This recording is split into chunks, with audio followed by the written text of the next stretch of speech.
Welcome to This Explainer.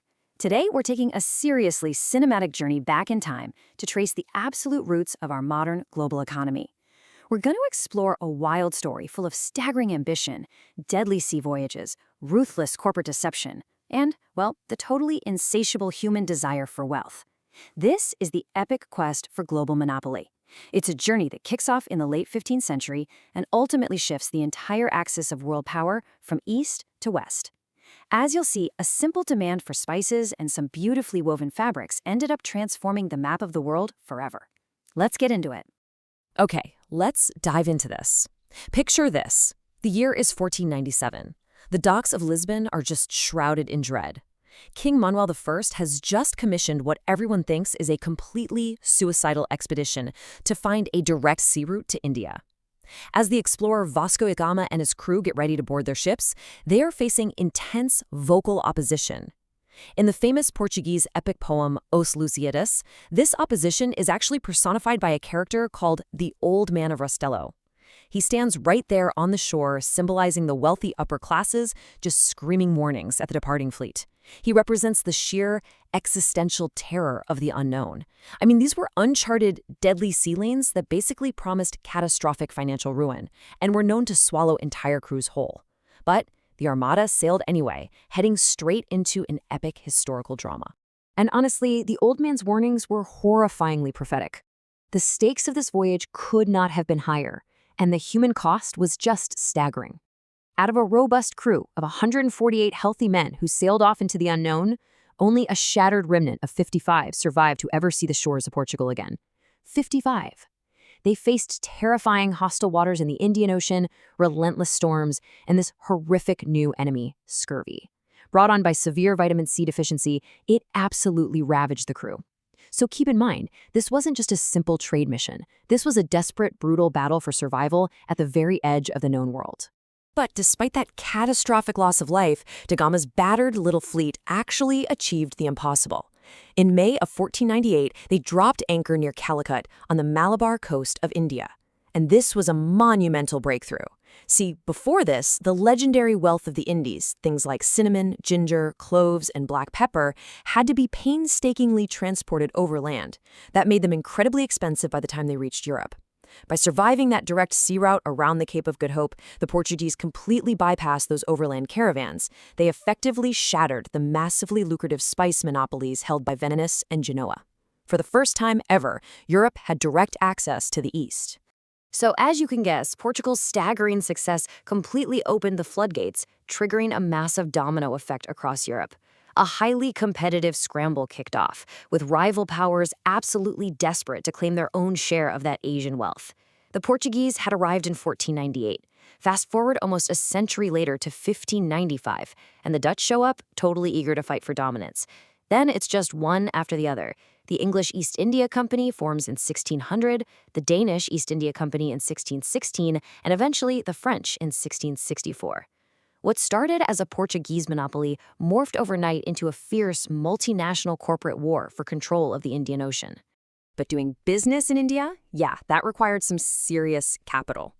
And here's the catch. Europe didn't actually have many goods that the East wanted to buy. So to finance these massive Indian investments, European powers had to get a little creative. Take the English East India Company, for instance. They realized they could fund their intercontinental trade by jumping headfirst into the pre-existing intra-Asian trade network.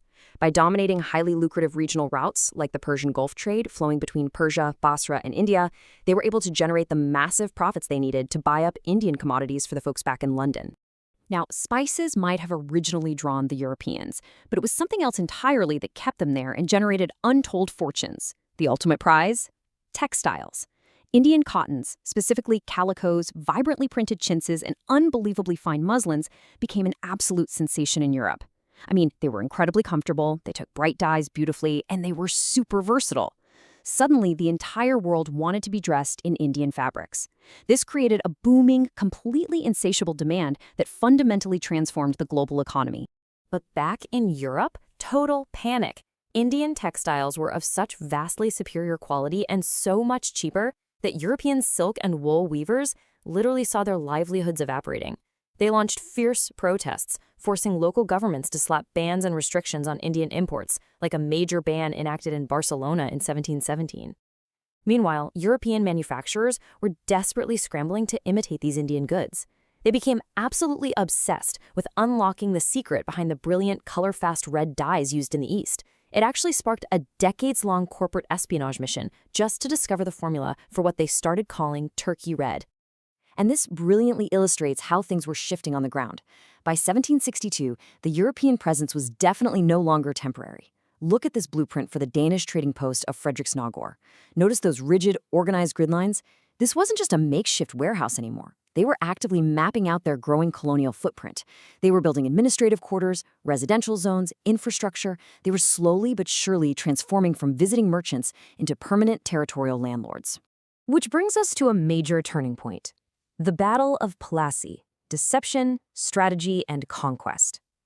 By the mid-18th century, the intense commercial rivalry between these entrenched European powers, especially the British and the French, reached a boiling point.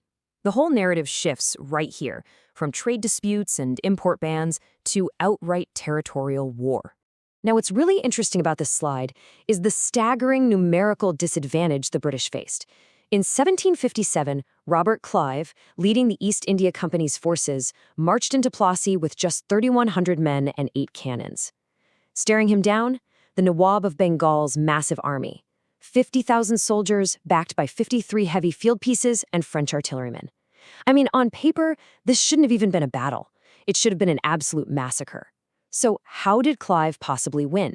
Well, he won through one of the most shocking acts of corporate deception in recorded history.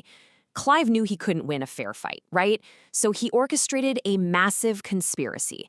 He managed to secure the betrayal of the Nawab's chief military commander, Mir Jafar. But to keep the whole thing secret from a rather greedy co-conspirator named Amachand, Clive actually drafted 2 separate treaties. The White Treaty was the real deal, and it completely cut Amachand out of the spoils. The Red Treaty was a total forgery, literally written on red paper with a counterfeited signature, designed purely to trick Amachand into thinking he'd get a massive payout. This ruthless, crazy deception worked flawlessly. The Nawab's army stood down, and Clive seized control of Bengal. So the crucial point is understanding exactly why the English triumphed, because they didn't dominate just through shady battlefield tactics. Back home, Britain enjoyed huge political stability after the 1688 Glorious Revolution. Plus, the East India Company itself was a private entity, which made it way more agile than the French company, which was 60% owned by the monarch and always bogged down by red tape. On top of that, the British brilliantly utilized debt markets backed by the brand new Bank of England to finance their wars without bankrupting the state. Combine all that financial leverage with ruthless leaders like Clive, total naval supremacy, and the strategic integration of Indian sepoys into their military, the British essentially became an unstoppable force. Let's move on and see how this builds into the final legacy of this era. As British supremacy became absolute, those competing European settlements we talked about slowly faded into obscurity, leaving behind these sort of decaying architectural ghosts. But an even greater, much more tragic devastation was happening economically. Because the British now controlled India, they could manipulate tariffs and trade policies however they wanted. This initiated a brutal, systematic decline for the incredibly skilled, centuries-old Indian handwoven textile industry that just decades earlier had quite literally clothed the world. And that directly sparks one of the most profound shifts in human history. Think about it. The relentless European desire to compete with those high-quality Indian cottons, combined with the unimaginable wealth now pouring into Britain from its conquered Indian territories, provided both the motivation and the capital for massive innovation. It fueled the Industrial Revolution. As brilliant new machines like the spinning mule and the power loom were invented in places like Lancashire, the center of global manufacturing was violently ripped from the handlooms of the East and migrated to the mechanized, smoke-filled factories of the West. Which brings us to the ultimate, lingering question of this whole explainer. We started this journey with Vasco da Gama braving lethal, terrifying oceans just to bypass the spice monopoly, right? And we ended with private corporations fielding massive armies, forging fake treaties, and single-handedly shifting the entire global economic balance of power. So you have to ask yourself, did a simple corporate desire for spices and cotton lay the deadly, unshakable foundation for modern global capitalism and empire? It's a pretty heavy thought to carry with you, but honestly, understanding this history is the only way to truly understand the world we trade in today. Thank you so much for joining me, and keep questioning the history behind the world around you.